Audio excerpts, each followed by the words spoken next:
Tuesday, April 6, 1453, 6:0 a.m., Constantinople. The sun rises over the Theodosian walls that have stood for over 1,000 years.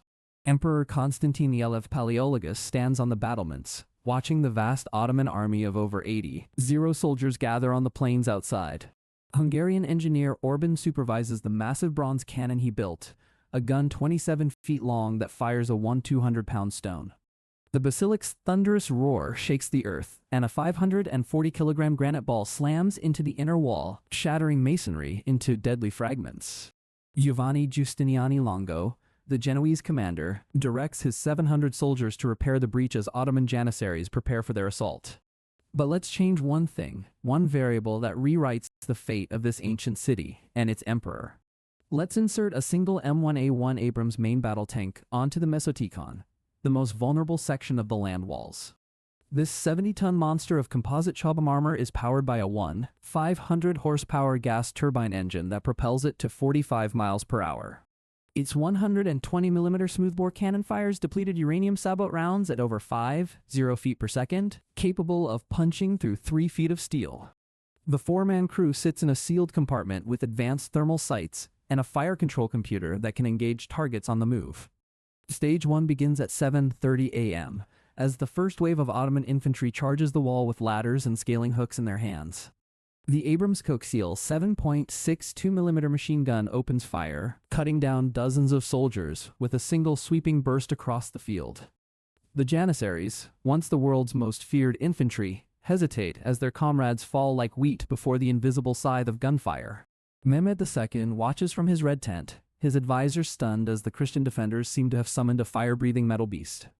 The cumulative cost is minimal. The Abrams has expended 200 rounds of 7.62 ammunition, just 2% of its total onboard supply. Stage 2 escalates at noon, when the Ottoman Sultan orders his elite Janissaries forward, 10-0 strong, their morale shaken but resolute. They march with their distinctive white bork caps and long muskets, singing war chants to steel their nerves against the strange enemy. The Abrams loader drops a 120mm high-explosive anti-tank round into the breach, and the gunner acquires the dense mass of soldiers. The round detonates in their center, a single blast that kills 60 men instantly and throws bodies 20 feet into the air. The Janissaries break formation, their legendary discipline crumbling as they flee back toward their own artillery lines in chaos. The 12.7mm heavy machine gun on the commander's hatch rakes the retreating troops, adding another 50 casualties to the Ottoman toll. The cost is now mounting. The Abrams has used 7 main gun rounds and 800 rounds of machine gun ammunition so far. Stage 3 begins at dusk when the Ottoman siege guns, including the mighty Basilic, reposition to target this terrible new weapon. Orban himself supervises the cannon's aiming, his greatest creation now tasked to destroy a foe he cannot even comprehend. The 200-pound granite ball flies true, slamming into the Abrams turret with enough force to level an entire stone tower. But the chobham armor, a matrix of ceramic tiles and steel, absorbs the impact, and the crew inside feels only a dull thud. The Abrams rotates its turret, traversing 360 degrees in just 9 seconds, and fires a sabot round directly at the Basilic. The depleted uranium penetrator strikes the bronze cannon, splitting it in two and killing Orban and his entire crew instantly. The Ottomans lose their greatest weapon, a gun that took 3 months to build and 400 men to transport from Adrianople. The cumulative cost has grown. The Abrams has burned through 200 gallons of turbine fuel and used 15 main gun rounds. Stage 4 occurs at midnight, when Mehmed orders a desperate naval assault across the Golden Horn to bypass the land walls. His fleet of 31 warships and nearly 100 smaller vessels rows silently toward the sea chain in the darkness. The Abrams cannot fire directly at the ships from its position, but its thermal sights can detect every boat on the water. The crew calls in coordinates to the Byzantine defenders, who hurl Greek fire and stones at the ships with uncanny accuracy. 12 Ottoman galleys catch fire, their crews leaping into the black water as the chain holds firm against the assault. By 2:00 a.m., the naval attack has failed, and Mehmed's flagship retreats with its admiral dead from a Byzantine crossbow bolt. The cost to the Abrams crew is fatigue. They have been awake for over 18 hours and have used 30 main gun rounds. Stage 5 arrives at dawn on May 29, the 55th day of the siege, with Mehmed ordering a final, all-out assault. 80,000 Ottoman soldiers advance in 3 waves: irregulars, Anatolians, and finally the elite Janissaries at the rear. Constantine XI prepares to die fighting, his sword drawn, knowing that the city's final hour has come despite the tank's heroics. The Abrams gunner selects a new type of round, canister shot, turning the smoothbore cannon into a massive shotgun of death. Each canister round contains over 1,000 tungsten balls, shredding entire companies of Ottoman infantry with every single shot. The Janissaries march over their own dead, their discipline now absolute, and they reach the wall despite the devastating fire. Hundreds reach the outer wall, while thousands more fall to the Abrams machine guns, the ground becoming a carpet of dead. The tank has now fired 40 main gun rounds and 30 machine gun bullets, and its fuel gauge reads below 1/4 tank. Giustiniani falls, wounded by a stray Ottoman arrow, and the Byzantine defense begins to crumble as the Genoese commander is carried away. Constantine XI rallies his remaining troops, but the Janissaries breach the inner wall and pour into the city through the Kirkaporta gate. The Abrams is now surrounded, its crew fighting hand-to-hand with Janissaries who manage to climb onto the deck of the tank. The driver puts the vehicle in reverse, crushing 30 Ottoman soldiers as the massive machine rolls backward through the streets. The city of Constantinople is burning, its churches looted, its people enslaved, the Byzantine Empire dying despite the tank's heroism. Constantine XI vanishes into the chaos, never to be seen again, his empire extinguished after 123 years of Christian rule. The Abrams finally runs out of fuel, its turbine sputtering to a halt in the ruins of the Hippodrome, the ancient chariot racing grounds. Mehmed II rides into the city on his white horse, his conquest complete, the greatest prize in Christendom now his forever. The tank lies abandoned, a relic from a future that could not save an empire that had already outlived its divine mandate. 4 exhausted crew members emerge from their sealed steel tomb, their faces pale, knowing they have failed their mission. They are captured by Janissaries who bow to the impossible machine, believing the crew to be demons or angels of destruction. Mehmed orders the tank destroyed, his Ottoman soldiers attempting to break its armor with sledgehammers and axes in vain. The Sultan spares the crew's lives, assigning them to his own royal guard, their future now forever tied to his victorious reign. What if the most powerful weapon of the modern age could not change the course of history but only delay its inevitable outcome? Is there any force, any technology, any power that can save an empire that has already lost the will to fight for itself? The walls of Constantinople still fell, but they fell to a conqueror who would build an empire that would last another 5 centuries. What if the true victory was not in holding the walls, but in the legacy of courage that inspired generations long after the fall? The Byzantine defenders fought with a valor that outshone any weapon, their sacrifice written in the blood of a dying empire. And yet, the Ottoman conquest reshaped the world, closing one era and opening another of Islamic power and cultural flourishing. The tank, a ghost of the future, sat silent in the Hippodrome, a monument to the limits of technology against the tide of history. Mehmed gazed upon the metal beast and pondered the strange forces that had briefly intervened in his greatest triumph. He ordered his scholars to study the wreckage, to unlock the secrets of the armor and the cannon that had defied his army. For weeks, Ottoman engineers attempted to replicate the tank's systems, but the technology was centuries beyond their comprehension. The crew members, now captives, were treated as honored guests, their knowledge of war eagerly sought by the conquering sultan. They taught the Ottomans about tactics from the future, about logistics, about the art of combined arms warfare. Mehmed absorbed their lessons and applied them to his own campaigns, forging an even more formidable military machine. In the years that followed, the Ottoman Empire expanded deeper into Europe, its armies now infused with future-born wisdom. The fall of Constantinople had been inevitable, but the lessons of the tank accelerated the Ottoman conquest of the Balkans. Hungary fell, then Austria trembled, and Vienna itself came under siege earlier than history had ever recorded.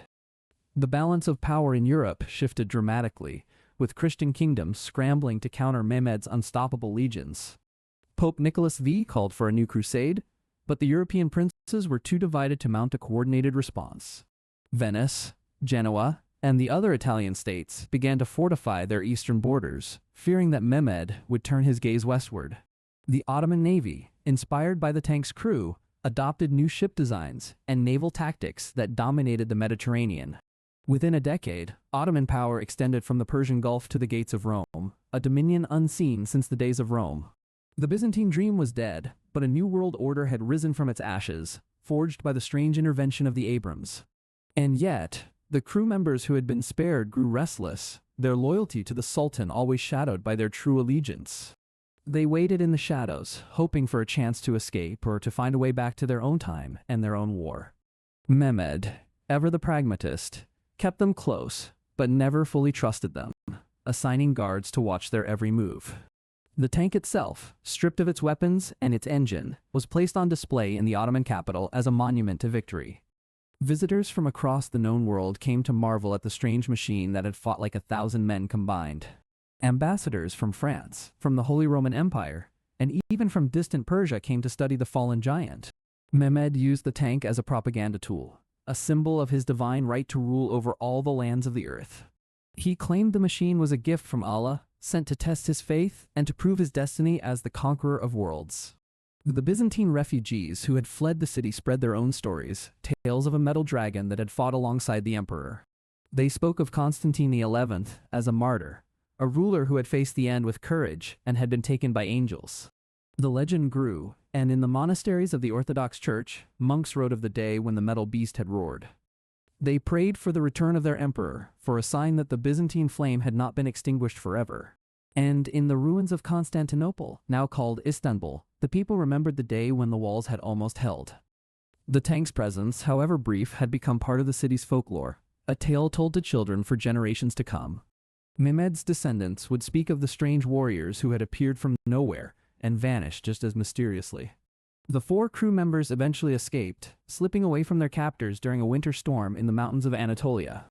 They made their way to the coast, where they found a Genoese merchant ship willing to take them to the west. But they carried with them a heavy burden, the knowledge that their intervention had reshaped history in unforeseen ways. They had been sent to save an empire, but they had only hastened its fall and empowered its conqueror. What if their mission had been doomed from the start, not by failure of weapons, but by the currents of history itself? What if the past is not a river that can be diverted, but a massive glacier that grinds on regardless of human intervention? The walls of Constantinople fell, and they fell on the same day, in the same year, to the same conqueror. The only difference was the memory of a metal beast that had roared and died, leaving behind only questions. The Byzantine Empire perished as it was always fated to perish, its time having come after more than a millennium. But the spirit of its people lived on, in the churches of Greece, in the monasteries of Russia, in the hearts of the faithful. The Ottomans built their empire on the ruins, creating a civilization that would rival the glory of Rome itself. The modern world, for better or worse, was born from the collision of these 2 great powers on that fateful May morning. And the Abrams tank, that ghost of the future, sat rusting in a forgotten courtyard, a monument to a battle that never was. What if the real question is not whether Constantinople could have survived, but whether any city can survive the march of time? The answer, perhaps, lies not in weapons or walls, but in the enduring will of the human spirit to endure and to remember. The walls of Constantinople are gone, but the story of their fall, and of the strange tank that fought beside them, lives on.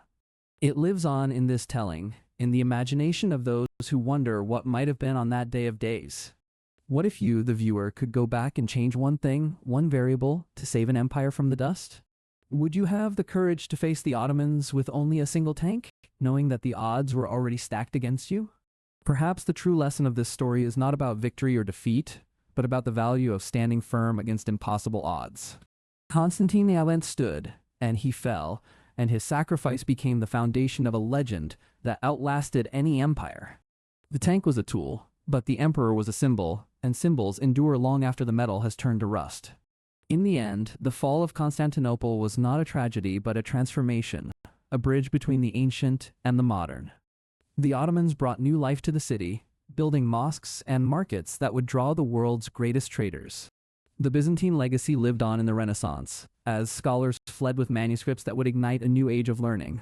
And the Abrams tank, that strange intruder from the future, became a footnote in a story much larger than itself. What if the greatest what if of all is the one that we cannot answer, the one that remains forever in the realm of the unknown? Maybe history is not a series of what-ifs, but a tapestry of events woven together by forces beyond human control. The past is fixed, but our understanding of it changes with every new question we dare to ask. So we ask, what if a single tank could have held the walls of Constantinople against the might of an empire? And we answer, perhaps for a moment, it could have delayed the inevitable, but it could not have rewritten destiny itself. The Ottomans took the city, the Byzantine Empire fell, and the world moved on, shaped by what happened and by what did not. But the question remains, echoing across the centuries, a reminder that history is never as simple as it seems. What if we have been asking the wrong question all along, and the true what if lies not in the battle but in the telling? The story of Constantinople is the story of us all, a tale of courage, of loss, and of the relentless passage of time. And in that story, there is room for a tank, for a what if, and for the endless wonder of the human imagination. Thank you for joining me on this journey through history's greatest turning point and its most tantalizing alternate path.